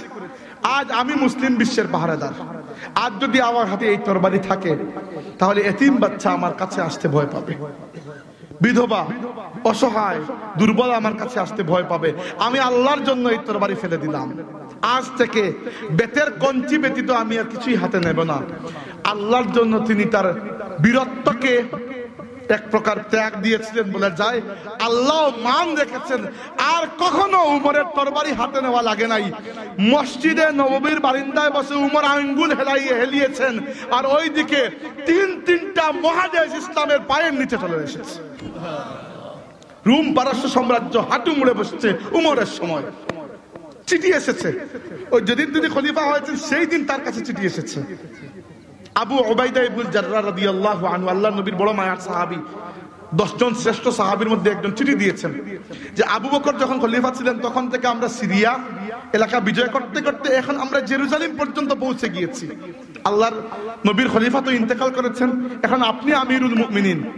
বিষয়টা হয়েছে কি, আমরা দুইটা বাহিনী, এক পাশে আমার বাহিনী আর এক পাশে খালিদ ইবনে ওয়ালিদের বাহিনী, দুই বাহিনী মিলে জেরুজালেমকে ঘিরে রেখেছি, বাইতুল মুকাদ্দাসকে। এবার বাইতুল মুকাদ্দাস এখানে খ্রিস্টানদের এলাকা, তারা বলেছে তারা যুদ্ধ করবে না, তারা জেরুজালেম এমনিতে ছেড়ে যাবে। সত্য হচ্ছে মুসলমানদের খলিফা এসে এটা হাত থেকে নিতে হবে। আপনি আসুন। উমর রাদিয়াল্লাহু আনহু রওনা দিয়েছেন। মুসলিম বিশ্বের খলিফা রোম পারস্য সাম্রাজ্যকে হাঁটু মুড়ে নাকের ধুল চাটিয়েছে যার বাহিনী, তিনি রওনা দিয়েছেন একটি উট নিয়ে, সাথে একজন মাত্র খাদিম। যেহেতু একটি মাত্র উট, খানিকক্ষণ উমর রাদিয়াল্লাহু আনহু উটের পিঠে খানিকক্ষণ খাদিমকে বলেন তুমি যাও উঠের পিঠে। সে বেচারা বলে যে রাষ্ট্রীয় সফরে একটু খেয়াল করেন, আল্লাহর রাস্তে কি অবস্থা এগুলা, আমি যদি উঠের পিঠে বসি আপনি নিচে দিয়ে হাঁটেন সম্মান থাকবে? তিনি বললেন কিয়ামতের দিন তুমি কি আমার বোঝা বহন করবে? করতে পারলে আজকে তুমি উটের বোঝা টানো, নইলে তোমারটা তোমাকে করতে হয়, আমারটা আমাকে করতে দাও। যখন বাইতুল মুকাদ্দাসের পাশে গিয়ে পৌঁছালেন, আবু উবাইদা রাদিয়াল্লাহু আনহু মুসলিম সেনাপতি দৌড়ে আসলেন কি বিষয়ে? খলিফাকে রিসিভ করার জন্য। এসে দেখেন আল্লাহ অবস্থা খারাপ। খলিফা এসেছেন মুসলিম বিশ্বের, একটা উট নিয়ে, সাথে একজন বা রাস্তা থেকে আরো যদি 10-12 জন মানুষ হয় এটা তেমন কিছুই না, 10-12 জন মানুষ তো কিছুই না। 2 নম্বর হচ্ছে যে কাপড় চোপড়ের অবস্থা বেশি ভালো না, তালি তুলি দেওয়া। তার মধ্যে বাড়ি অনুযায়ী তখন খাদিম উটের পিঠে, খলিফা উঠে নিচ্ছে। খাদিম বেচারা বলেছে যে এখন তো আল্লাহর রাস্তায় আমার কথাটা মেনে নিন। তিনি বলেছেন আর দাউরু দাউরুক, তোমার পালা তুমি বসবে, নটক, কোনো কথা হবে না। বেচারা ভয়ে খাসুমাসু হয়ে বসে আছে, কি করবে? তো আবু উবাইদা রাদিয়াল্লাহু আনহু বলেছেন যে আমিরুল মুমিনিন, এইটা চেঞ্জ করতে হবে, এইভাবে ঢোকা যাবে না, খ্রিস্টানদের এলাকা, আমাদের ইজ্জত কি হবে? উমর রাদিয়াল্লাহু আনহু যে কথাটি বলেছেন, 3টা রিওয়ায়াত রয়েছে, মর্ম কথা আমি আপনাকে খুলে বলছি। উমর বলেছেন যে আবু উবাইদা, তুমি আল্লাহর নবীর বড় মায়ার সাহাবী, বলেছেন আমার উম্মতের আমানতদার, আমিন। যদি আজ তুমি আবু উবাইদা না হয়ে অন্য কেউ এই কথা বলতো, আমি বেদ দিয়ে বাড়িয়ে তাকে ঠান্ডা করে দিতাম। নাহনু কওমুন আ'আজ্জানাল্লাহু বিল ইসলাম, আমরা সেই জাতি যাদেরকে আল্লাহ ইসলামের মাধ্যমে ইজ্জত দিয়েছেন। আমাদের ইজ্জত কাপড়ে নয়, গাড়িতে নয়, বহরের মধ্যে নয়, অন্তরজের মধ্যে নয়, প্রোটোকলের মধ্যে নয়, আমাদের ইজ্জত ইসলামের ইজ্জতে। ওই এলাকায় যে গভর্নর ছিল, খ্রিস্টান গভর্নর, এবং সে খ্রিস্টান পণ্ডিত, পেট্রিয়ার্ক সফরনিয়াস, সে দৌড়ে এসে উমরকে দেখে বলল যে আমরা জানতাম আমাদের পূর্বসূরীরা সংবাদ দিয়ে গেছেন এক দরবেশ বাদশার হাতে আমরা বাইতুল মুকাদ্দাস হস্তান্তর করব। দেখে বিশ্বাস হয়ে গেল সেই দরবেশ বাদশা আপনি। সেই হচ্ছে উমর রাদিয়াল্লাহু আনহু। উমর রাদিয়াল্লাহু আনহু মুসলিম বিশ্বকে সাজিয়েছেন। সত্যি কথা বলতে আল্লাহর নবী এবং আবু বকর রাদিয়াল্লাহু আনহু যে আদর্শ দিয়ে গিয়েছিলেন, সেই আদর্শকে পরিপূর্ণভাবে বাস্তবায়ন করেছেন ওমর ইবনে খাত্তাব, বাস্তবায়ন করে আল্লাহর রাস্তায় শাহাদত বরণ করেছেন। এই হচ্ছেন সিদ্দিক এবং শহীদ। তাহলে এদের মধ্যে পার্থক্য কি? সিদ্দিক যারা খুব তড়িৎ গতিতে ইসলামে চলে আসেন, কিন্তু একটু নরম তবিয়তের, দিলটা নরম হয়, মায়া থাকে মধ্যে। শহীদ যারা একটু শক্ত, আসতে সময় লাগে, কিন্তু যখন আসেন এরা 2 হাতে 2 বাহু ফুলিয়ে এরা আসেন, এরা এসে আল্লাহর সিংহ হয়ে যান। এবার কেউ কারো চাইতে কম বেশ আমি বলছি না, ওটা তো আল্লাহর হাতে। কিন্তু ইসলামের মধ্যে 2টার উদাহরণ আছে। শেষ বক্তব্য, একজন সিদ্দিকের উদাহরণ দিলাম, একজন শহীদের উদাহরণ দিলাম। এবার চতুর্থ ক্যাটাগরি একজন সালেহ নেককার মুমিনের উদাহরণ দিয়ে শেষ করব। নবীর উদাহরণ তো দেয়া লাগতেছে না, কারণ নবী আপনি এমনিতে হতেও পারবেন না। যেটা হতে পারবেন না সেটা নিয়ে চিন্তা করার লাভ নাই। নবীর উপর ঈমান আনতে হবে, এটাই আপনার কাজ। আর বাকিদেরকে দেখে দেখে এদের মতো হওয়ার চেষ্টা করতে হবে। সালেহিন মুমিনিন কারা? এই উম্মতের মধ্যে হাজারো সালেহিন মুমিনিন রয়েছেন, একজন না, অভাব না, কিন্তু একটু নিকটে আশেপাশের মানুষকে দিয়ে দিলে এরা সুবিধা, বুঝতে সুবিধা হয়। আমি আর বেশি দূরে যাব না। আমাদের মুর্শিদ আল্লামা ফুলতলি সাহেব রহমতুল্লাহি আলাইহি একজন নেককার মুমিন মুসলমান ছিলেন বলে আপনাদের বিশ্বাস হয় কিনা? আল্লাহর বান্দার বহু খেদমত, বহুমুখী খেদমত। তার মধ্যে আমার কাছে যেটি মনে হয় ওনার সবচেয়ে বড় খেদমত হচ্ছে আল্লাহর কালামে পাকের খেদমত। এটি নিয়ে আমি লিখেছি, যারা পুরানা পড়েন, আমার লেখা হয়তো পড়েছেন বা অন্যান্য জায়গায় পড়েছেন। কুরআন শরীফের এই খেদমতটা আমার কাছে যতটুকু আশ্চর্য লাগে, এই খেদমতটা করার জন্য তিনি নিজের যে খেদমত করেছেন এটা আরো আশ্চর্য লাগে। কিভাবে? ফুলতুলি সাহেব কিবলা একে তো ইয়েতিম ছিলেন। উনি যখন ক্লাস 7-এ পড়েন উনার আম্মা জান মারা গেছে। এগুলো আমি বইয়ে পড়ি নাই, উনি আমাকে নিজে বলেছেন। উনি মাদ্রাসায় যাচ্ছেন, উনি যাওয়ার সময় উনার মা উনাকে বলেছেন বাবা আসার সময় সাদা নিয়ে আসো। সাদা ছিলেন পানের সাথে যে খায়। মাদ্রাসার তিনি তখন 7-এর ছাত্র, ফুলতলি মাদ্রাসায় পড়তেন। ফুলতলি মাদ্রাসার প্রথম বা দ্বিতীয় ব্যাচের ছাত্র ছিলেন ফুলতলি সাহেব। ফুলতলি মাদ্রাসা প্রতিষ্ঠা হচ্ছে 1921 সালে। ফুলতলি সাহেবের জন্ম 1913 সালে না কত সালে জানি, যাই হোক। এবার উনার মা একবার মাদ্রাসায় থাকার সময় সংবাদ পেয়েছেন যে উনার মা ইন্তেকাল করেছেন। এসে দেখেন যে কাজের বুয়া ছিলেন, উনি বলেছেন যে রান্না করছিলেন আপনার মা, হঠাৎ করে মনে হয় প্রেশার বেড়ে গেছে বা কিছু একটা পড়ে যাচ্ছিলেন সামনের দিকে, আগুনের দিকে, আমি ধরে পেছন দিকে শুয়েছি, আর সাথে সাথে তিনি ইন্তেকাল করেছেন। তো ফুলতুলি সাহেব সারা জীবন সাদা খাওয়ার সময় বলতেন যে আমার মাকে আমি সাদা খাওয়াতে পারিনি। এটা আমার নিজের কানে শোনা, এবং আমার নিজের মাও বলেছেন যে উনি উনার শ্বশুরকে যখনই পান বানিয়ে খাওয়াতেন বা ইত্যাদি, তখন উনি ফুলতুলি সাহেব এই কথাটি প্রায় বলতেন। নিজের মায়ের কথা তো কেউ বলতে পারে না। ফুলতুলি সাহেব তার বাবাকে হারিয়েছেন যখন তিনি ক্লাস 10-এর ছাত্র। এরপরে বদরপুরি সাহেব ওনাকে নিয়ে গেছেন, সেখানেই তালিম তরবিয়ত, সেখানেই লেখাপড়া। পরে রামপুর থেকে উনি কামিল পাশ করেছেন ইলমে হাদিসের উপর। উনি আনোয়ার শাহ কাশ্মীরি রহমতুল্লাহ আলাইহির নাতি ছাত্র। ফুলতুলি সাহেব আনোয়ার শাহ কাশ্মীরি, আনোয়ার শাহ কাশ্মীরিকে বলা হয় এই যুগের ইমাম আবু হানিফা, সেই ব্যক্তি আনোয়ার শাহ কাশ্মীরি, উনার নাতি ছাত্র হচ্ছেন ফুলতুলি সাহেব। তো যাই হোক, যেটি বলছিলাম, ফুলতুলি সাহেব যখন মৌলানা হয়ে গেছেন, তো উনি একবার মসজিদে নামাজ পড়াচ্ছেন, তখন উনার মুর্শিদ শাহ ইয়াকুব বদরপুরি রহমতুল্লাহ আলাইহি বললেন যে বাবা, তোমার কিরাতের মধ্যে এখনো ভুল রয়ে গেছে, অথচ উনি মৌলানা। উনি বললেন সাহেব আমি কি করব? বললেন যাও হাফিজ আব্দুর রউফ করমপুরি রহমতুল্লাহ আলাইহি, তখন উনি জীবিত ছিলেন, উনার কাছে গিয়ে কোরআন তিলাওয়াত শিখো। উনার বাড়ি মৌলভীবাজার জেলায় করমপুর। আপনারা হয়তো চিনেন যারা দারুল কিরাতে পড়াচ্ছেন, ফুলতুলি সাহেবের কিরাতের উস্তাদ আব্দুর রউফ করমপুরি রহমতুল্লাহ আলাইহির নাম শুনেছেন। তো উনার কাছে এসে পড়লেন। উনি আবার তৎকালীন যুগে আরবের বড় বড় কারীদের কাছ থেকে সনদপ্রাপ্ত, ইউটিউব থেকে সনদপ্রাপ্ত না। আজকাল তো আমরা ইউটিউব থেকে সনদ পেয়ে যাই, ইউটিউব থেকে সনদ পেয়ে কারি হবেন না আল্লাহর ওয়াস্তে। কিরাতের এমন অসুবিধা যে শুনেন, ইলমে কিরাত স্বতন্ত্র একটি আলাদা একটি সায়েন্স। ইলমে হাদিস আলাদা, ইলমে ফিকহ আলাদা, এগুলো আলাদা আলাদা। ইলমে কিরাতের আলাদা সনদ রয়েছে, 7 ধরনের কিরাত রয়েছে, 7টা লেহেনে 7টা স্টাইলে পড়া যায়। আমি শুধু একটাই পারি, ইমাম হাফস রহমতুল্লাহ আলাইহি থেকে ইমাম আসিম হয়ে, তারপরে আব্দুল্লাহ ইবনে মাসউদ, যায়েদ ইবনে সাবিত, আলী ইবনে আবি তালিব, উসমান ইবনে আফফান এবং কাব ইবনে উবাই ইবনে কাব, এই 5 জন সাহাবী হয় আল্লাহ নবী পর্যন্ত যে সিলসিলা গিয়েছে, সেই সিলসিলায় ফুলতুলি সাহেব আমি শুধু ওইটাই পারি। আমি নিশ্চিত আপনারা ওটা পারেন, কিন্তু হঠাৎ করে ইউটিউবে শুনলেন অন্য কোনো রকমের তিলাওয়াত। যে তিলাওয়াত শোনাচ্ছে ইউটিউবে সে হয়তো 7 কিরাতেরই কারি, কিন্তু আপনি 1 কিরাতের কারি। হঠাৎ করে একটা শব্দ শুনলেন একটু ডিফারেন্ট, আপনি নিয়ে নিলেন, হবে না এরকম তিলাওয়াত। সূরা ইউসুফের মধ্যে আপনারা আমরা একটা আয়াত পেয়েছি, ওয়াগাল্লাকাতিল আবওয়াবা ওয়াকালাত হাইতা লাক। ইমাম হাফসের তিলাওয়াতে ওটা ওয়াকালাত হাইতা লাক, অন্য আরেকটা তিলাওয়াতে আছে ওয়াকালাত হিতা লাক, আয়াতটি কিরাতে আছে ওয়াকালাত হিত্তা লাক। বুঝতে পেরেছেন পার্থক্য?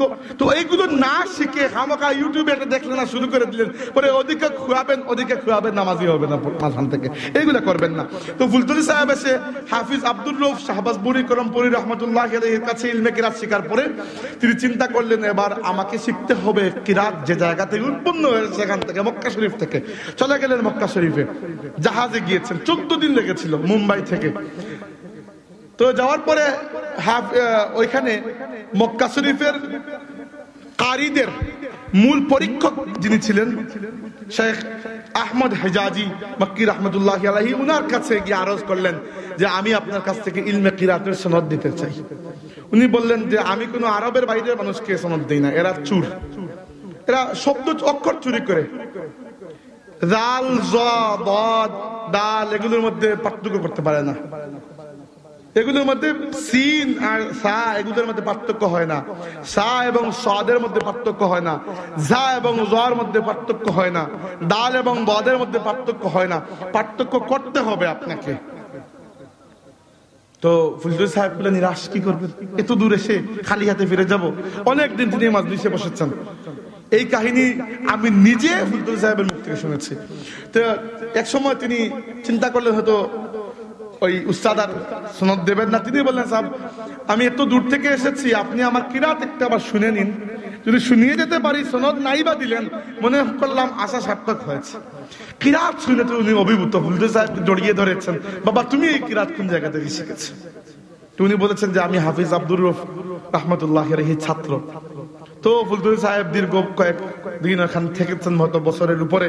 পুরো ইলমে কিরাতের যত যত দিকটা আছে তিনি শিখেছেন এবং সনদ নিয়ে এসেছেন। আসার পরে তো আবার ব্যস্ত ওয়াজ মাহফিল, পরিবার পরিজন, মাদ্রাসা ইত্যাদি ইত্যাদি। একদিন দুপুরে ঘরে এসে দেখেন বদরপুরি সাহেব কিবলা রহমতুল্লাহ আলাইহি, যিনি ফুলতুলি সাহেবের উস্তাদ মুর্শিদ, উনারই আরেক খলিফা, ফুলতুলি সাহেব সতীর্থ, একই গুরু শিষ্য দুজন, আব্দুল নূর রহমতুল্লাহ আলাইহি বসে আছেন। তিনি বললেন যে কি ব্যাপার ভাইজান? তো উনি বললেন যে আমাকে কুরআন শরীফ শেখাতে হবে, আমার তিলাওয়াত শুদ্ধ না। ফুলতুলি সাহেব বললেন যে আমি খুবই ব্যস্ত, আমার এই টাইম নাই।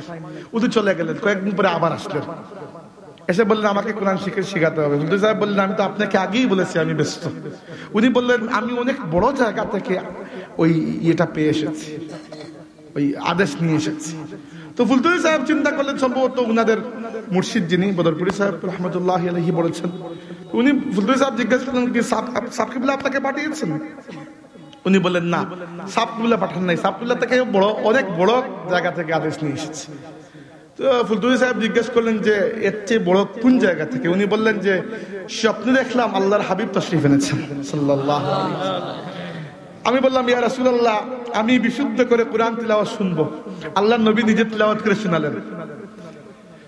আব্দুল নূর রহমতুল্লাহ আলাইহি অনেক বড় আল্লাহর ওলি ছিলেন, আপনি তুই মুই কেউ মনে করবেন না। বদরপুরি সাহেব উনার প্রশংসা করতেন। উনি বদরপুরি সাহেবের জীবনীতে আমি পড়েছি যে আব্দুল নূর রহমতুল্লাহ আলাইহি এত বড় আল্লাহর ওলি ছিলেন, উনি ঘুমালেই আল্লাহর নবীকে স্বপ্ন দেখতে পারতেন, এত বড় লেভেলের আল্লাহর ওলি ছিলেন। তো ফুলতুলি সাহেব বললেন, তো উনি বললেন যে আল্লাহর নবী আমাকে তিলাওয়াত করে শোনালেন। আমি আরজ করলাম ইয়া রাসূলুল্লাহ, আমি এরকম তিলাওয়াত করা শিখবো। আল্লাহর রাসূল তখন ডান দিকে ইশারা দিলেন, চেয়ে দেখি ডান দিকে আপনি দাঁড়িয়ে আছেন। এবার চিন্তা করেন, এরপরে আর কোন নবীর কোন উম্মতের পক্ষে আর ব্যস্ত এটা বলার সুযোগ আছে? তাছাড়া ফুলতুলি সাহেবের মতো আশিকে রাসূল, যারা রাসূলের জন্য নিজের জীবন দিতে পারেন এবং রক্ত দিয়ে তো দেখিয়ে গেছেন, আমার মতো না যে খালি মুখেই বলেছেন, অ্যাকচুয়ালি দিয়ে দেখিয়েছেন। তো এরপর থেকে শাহজালাল রহমতুল্লাহ আলাইহি সঙ্গীদের মধ্যে 360 আউলিয়ার মধ্যে একজন আদম খাকি রহমতুল্লাহ আলাইহি, উনার একটি মাজার রয়েছে। উনার মাজারটা হচ্ছে ওই যে আসামে, সেই মাজারের পাশে একটি মসজিদ রয়েছে। ফুলতুলি সাহেব বললেন যে ওই আদম খাকি মসজিদে প্রত্যেক বৃহস্পতিবার 1 ঘন্টা আমি আপনাকে কিরাত পড়াবো। সেই থেকে দারুল কিরাতের সূচনা। এক উস্তাদ ফুলতুলি সাহেব, এক ছাত্র আব্দুল নূর রহমতুল্লাহ আলাইহি, আর আজকে সেই দারুল কিরাত বট গাছের মতো বড় হয়ে গেছে আলহামদুলিল্লাহ। কত লক্ষ মানুষ এখান থেকে কোরআন শরীফ শিখে বেরিয়েছেন, তার হিসাব করতে পারবেন আপনি। আমার মনে হয় দারুল কিরাতের যারা দায়িত্ব ছিল ওরাও মনে হয় পুরো হিসাব দিতে পারবে না, কারণ যখন হিসাব ছিল না তখনও ছাত্র ছিল। ফুলতুলি সাহেব নিজের হাতে রান্না করে খাইয়েছেন এদেরকে। আরো বহু কাহিনী, আমি এত কিছু লম্বা বলতে চাই না, আর আমি আমার দাদার কথা কেন বলবো, এগুলো আপনারা বলবেন। আমি বললাম একজন নেককার মুমিন মুসলমানের উদাহরণ তো আমাদের চোখের সামনেই আছে, যাকে দেখে দেখে আমরা এটি শিখতে পারি যে এই যে ফুলতুলিতে ইসলামের সওয়াব মাহফিল হলো, লক্ষ মানুষের আগমন, কি জন্য? আমরা তো এখানে 5 স্টার খাবার সাজিয়ে রাখি নাই। আপনারা যে গিয়েছেন, আমরা মেহমানদারির চেষ্টা করেছি, কিন্তু পুরোপুরি মেহমানদারি করতে পারি না, এটা আমিও জানি। আপনারা যে গিয়েছেন খুব ভালো থাকার জায়গা দিতে পারেন সেটা আমিও জানি, তবুও প্রত্যেক বছর আল্লাহর বান্দারা বাড়তেছে শুধু সংখ্যা। কেন? মহব্বত। কার জন্য? ফুলতুলি সাহেবের জন্য। প্রশ্ন হচ্ছে কেন মহব্বত? জবাব একটাই, আল্লাহর জন্য মহব্বত। আর তো কোনো কারণটা আমি তো দেখি না। আল্লাহ নবী বলেছেন সাবাতুন ইউজিল্লুহুমুল্লাহু ফি জিল্লিহি ইয়াওমা লা জিল্লা ইল্লা জিল্লুহু, কিয়ামতের দিন 7 ধরনের মানুষকে আল্লাহ তার আরশের নিচে ছায়া দান করবেন। এর মধ্যে এক ধরনের মানুষ হচ্ছে রাজুলানে তাহাব্বা ফিল্লাহ, এমন মানুষ যারা একে অন্যকে শুধু আল্লাহর জন্য মহব্বত করে। তো এই মানুষগুলো যারা যাচ্ছেন এক মহব্বতে যাচ্ছেন, এই মহব্বত কি জন্য? ফুলতুলি সাহেব মানুষের কাছে ফেমাস হতে চান নেই। ফুলতুলি সাহেবের কোনো ফেসবুক অ্যাকাউন্ট ছিল তো না, আর তখন ফেসবুক বেরো হয় নাই মনে হয়, বেরিয়েছিল আল্লাহু আলাম। তো যাই হোক, দুনিয়াতে ফেমাস হতে চান নাই, সম্ভবত আল্লাহ তাকে ফেরেশতাদের মধ্যে ফেমাস করে দিয়েছেন। অর্থাৎ ফেরেশতাদের মধ্যে ফেমাস কি রকম? সহিহ বুখারী শরীফের মধ্যে হাদিস রয়েছে, ইন্নাল্লাহা ইযা আহাব্বা আবদান দাআ জিবরিল, আল্লাহ যখন কোন বান্দাকে মহব্বত করেন তখন জিবরাইলকে ডাকেন, ডেকে বলেন ইয়া জিবরিল ইন্নী উহিব্বু ফুলানান ফাআহিব্বুহু, জিবরাইল আমি আমার ওই বান্দাকে মহব্বত করেছি, তুমিও মহব্বত করো। সমস্ত ফেরেশতাদেরকে বলো তারাও যেন মহব্বত করে। এরপরে বাকি দুনিয়ার মুমিনদের অন্তরে এর জন্য মহব্বত তুমি সৃষ্টি করে দাও। তো এইরকম কোনো কাজ করে জীবন যেতে যদি পারি, যে মানুষ নেকি দিয়ে ইয়াদ করে, নেকি দিয়ে ইয়াদ করার জন্য কিছু নেকি তো রেখে যেতে হবে, খামোখাটো মানুষ ইয়াদ করবে না। আমাদের সামনে সিদ্দিক, শহীদ, সালেহদের উদাহরণ রয়েছে। আল্লাহ আমাদেরকে তৌফিক দিন যেন এদেরকে আমরা আমাদের জীবনের মহানায়ক বানাতে পারি, আমরা বলি আমিন। চোখের সামনে আজকে ফিতনার ঘনাঘটা, সারা পৃথিবী জুড়ে ফিতনা। আমি তাদের ফিতনার ব্যাপারে প্রচুর জায়গায় বয়ান করেছি, আপনারা হয়তো শুনেছেন। এখন আর লম্বা করবো না, এখানে বক্তব্য শেষ করছি। কিন্তু ফিতনার এই যুগে আমাদের জন্য লাগবে আল উরওয়াতুল উসকা, শক্ত হাতল, যাদেরকে ধরে আমরা মজবুত হয়ে টিকে থাকবো। এরা হচ্ছেন নবী, সিদ্দিক, শহীদ এবং মুমিনিন সালেহিন। আল্লাহ আমাদেরকে উনাদের কাতারে রাখুন দুনিয়াতে, হাসরের ময়দানে আমাদেরকে উনাদের কাতারে রাখুন, আমরা বলি আমিন। সুবহানাকাল্লাহুম্মা ওয়া বিহামদিকা আশহাদু আল্লা ইলাহা ইল্লা আনতা আস্তাগফিরুকা ওয়া আতুবু ইলাইক।